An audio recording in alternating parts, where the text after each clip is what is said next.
ډیوې مې خرڅولې د ړندو د ښاره تلمه یو ورځ هسې د شړ مغبرې په لاره تلمه بابا وې د ماکه کې مړ بچی به ماته ناست و اکثر چې به زه ستړی ماسخوتن د کاره تلمه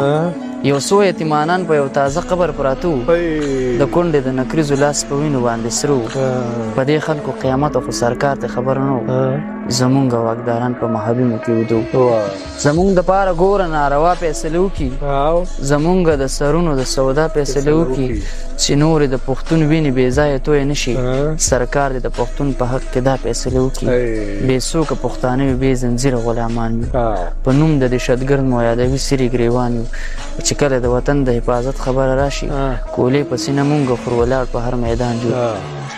چېره که دې په سترګو وي ډیوه به درته کېدم یقین که دې په ما نه وي آینه به درته کېدم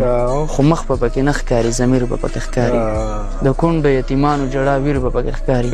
پښتون په وینو سور به وي زنځیر به پکې ښکاري زمونږ د بربادۍ د ژوند تصویر به پکې ښکاري یو داسې خوب به ویني چې تعبیر به پکې ښکاري باچا به پنجابی پښتون فقیر به پکې ښکاري ژوندي جومات ته لاړ شي بېرته یې مړه کور ته راوړو څوک نیم نیم وجودونه څوک مازغه کور ته راوړو اکثر پکې د مور یو شازلمی بچی وفات وي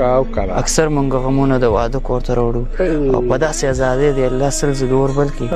چې مونږ پښتانه په وینو سره کور ته راوړو